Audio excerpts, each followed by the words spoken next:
Before the end of the session, I do want to give you a taste of the difference between analysis and awareness, or information on the one hand and insight on the other.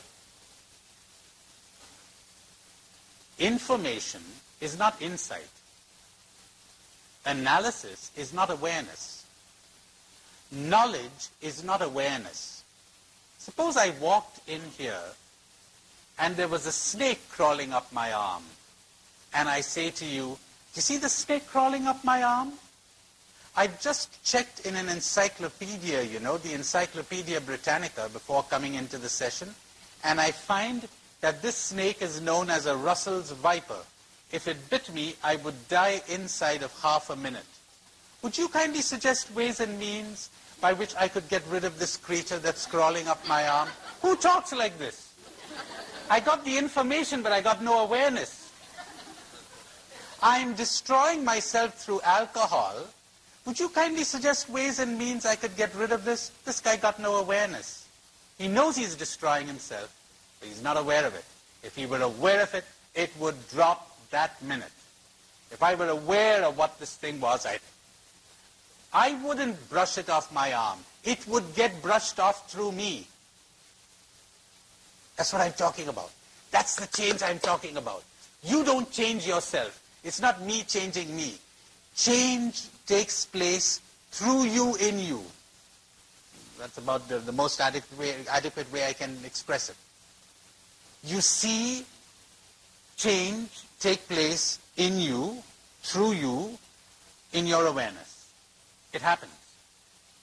You don't do it. When you're doing it, bad sign. Won't last. And if it does, God have mercy on the people you're living with, because you're going to be very rigid, you know. These people who are converted on the basis of self-hatred and self-dissatisfaction, boy, they're impossible to live with. Somebody said, you want to be a martyr? Marry a saint. Oh.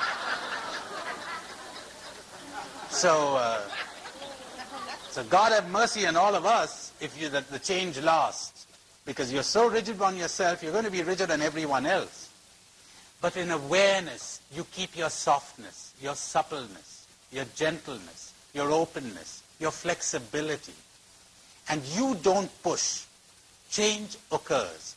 Remember an alcoholic priest telling us in Chicago, when I was studying my psychology there, he said, you know, I had all the information, and I knew that the alcohol was killing me. And believe me, nothing changes an alcoholic, not the love of his wife or the love of his kids, and he does love them, but it doesn't change him. But he said, I discovered one thing that changed me. I was lying in a gutter one day. There was a slight drizzle. I was in the bad books of the Archbishop again. We had been friends before.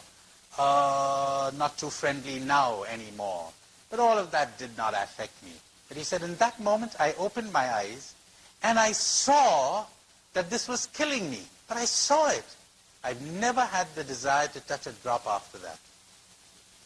He said, as a matter of fact, I've even drunk a bit after that, but never more than I needed, or never enough to damage me. I couldn't do it. I just cannot do it. I've seen. I've been aware. That's what I'm talking about. Awareness. Not information. Awareness. A friend of mine who was given to excessive smoking said, you know, he had all kinds of little jokes. He'd say, oh, come on, they tell us that tobacco kills people. Look at the ancient Egyptians. They're all dead and none of them smoked. They're all dead. So that kind of thing. Well, one day he was having trouble with his lungs. He went to our Cancer Research Institute in Bombay, which is pretty well equipped. He went there, and the doctor said, Father, you've got 2 patches on your lungs. It could be cancer. You'll have to come back next month. You know, he never touched a cigarette after that. He knew it could kill him before. Now he was aware that it could kill him. That's the difference. The founder of my religious order, St. Ignatius, has a nice expression for that. He says, he calls it tasting and feeling the truth. Not knowing it, but tasting and feeling it. Getting a feel for it. When you get a feel for it, you change. When you know it in your head, you don't.